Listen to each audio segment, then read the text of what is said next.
नमस्कार, आप सभी का स्वागत है हमारे YouTube चैनल CGG के यादव में। आज की इस वीडियो में सहकारिता विभाग से संबंधित महत्वपूर्ण 20 प्रश्न देखेंगे जो कि एग्जाम के लिए बहुत ही महत्वपूर्ण होने वाला है। साथ ही कंप्यूटर का 50 प्रश्न इसमें कवर करेंगे। ठीक है, तो वीडियो में तक बने रहिएगा। पहला प्रश्न देखते हैं, गैर निष्पादन परिसंपत्तियों की वसूली के संबंध में कौन सा अधिनियम संसद द्वारा बनाया गया है? मोस्ट टाइम प्रश्न है, तो इसका सही आंसर हो जाएगा ऑप्शन सी हो जाएगा। ठीक है, ए और बी दोनों। ठीक है, ऑप्शन सी हो जाएगा, ए और बी दोनों। अगला प्रश्न देखते हैं, विश्व में सहकारिता का जनक किसे माना जाता है? मोस्ट आईएमपी प्रश्न है, विश्व में सहकारिता का जनक, जिसका सही आंसर हो जाएगा बी हो जाएगा। ठीक है, रॉबर्ट ओवेन। ठीक है, रॉबर्ट ओवेन को माना जाता है।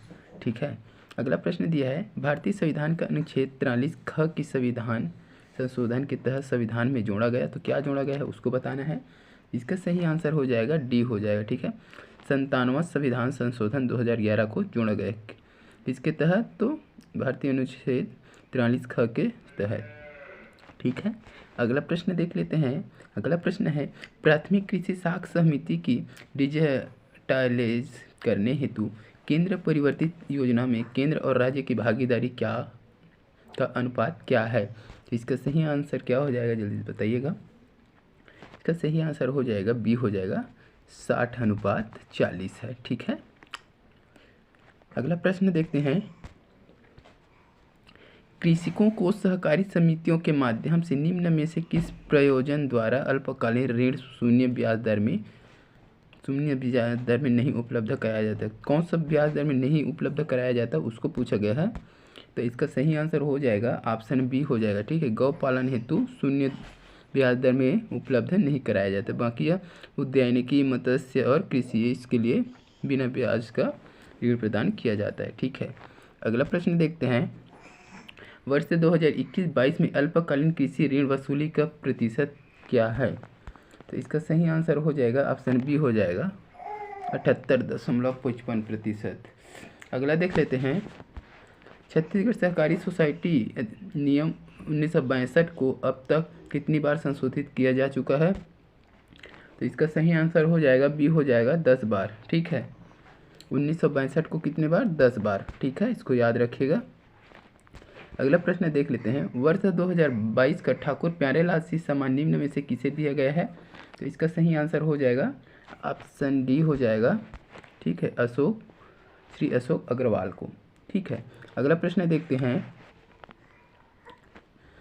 मुद्रा योजना के संबंध में निम्न में से कौन सा कथन सही नहीं है उसको पूछा है ना, सही नहीं है, तो इसका सही आंसर हो जाएगा डी हो जाएगा। ठीक है, ये सही नहीं है, बाकी तीनों सही हैं।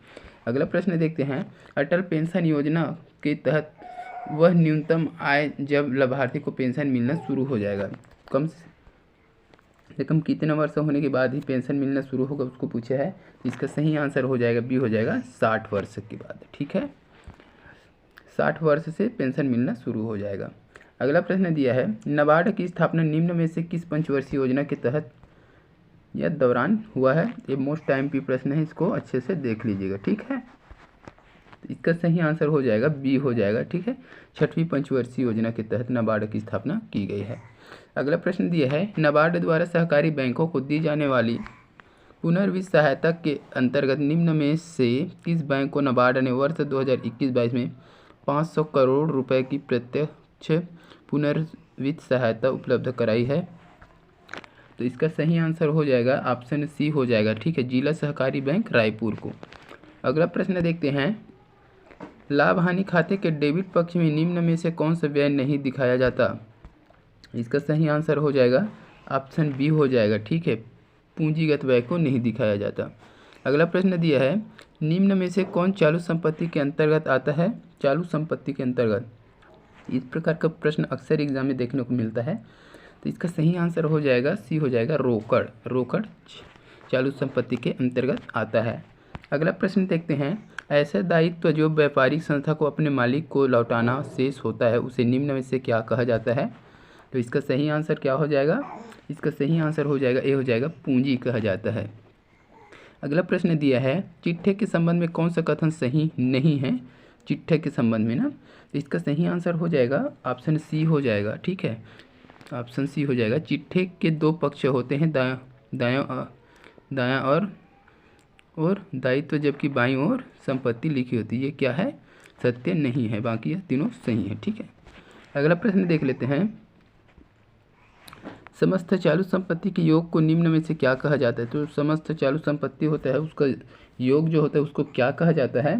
तो इसका सही आंसर हो जाएगा बी हो जाएगा, सकल कार्य पूंजी कहा जाता है। ठीक है, अगला प्रश्न दिया है केवाईसी का पूर्ण रूप निम्न में से क्या है? तो केवाईसी का पूरा नाम क्या है उसको पूछा गया है। तो इसका सही आंसर हो जाएगा ऑप्शन बी हो जाएगा, नाउ यूर कस्टमर। ठीक है, इसको याद रखिएगा। अगला प्रश्न देख लेते हैं। बैंकिंग रेगुलेशन अधिनियम 1949 किस अध्याय के अंतर्गत सहकारी बैंकों से संबंधित उपबंध है? तो इसका सही आंसर हो जाएगा, आंसर डी हो जाएगा, अध्याय 5। ठीक है, अगला प्रश्न देखते हैं। वह वित्तीय सुविधा जिसमें व्यक्ति अपने बैंक अकाउंट से तब भी पैसा निकाल सकता है जब उसके अकाउंट में पैसा नहीं है, इसे क्या कहा जाता है? इसका सही आंसर हो जाएगा ऑप्शन सी हो जाएगा, ओवरड्राफ्ट कहा जाता है। ठीक है, तो इस वीडियो में बस इतने। अगर वीडियो अच्छी लगी हो तो वीडियो को लाइक कीजिए, शेयर कीजिए। इसी प्रकार की वीडियो के लिए चैनल को सब्सक्राइब कीजिए। जल्द मिलते हैं अगले वीडियो के साथ, तब तक के लिए वंदे मातरम, जय हिंद।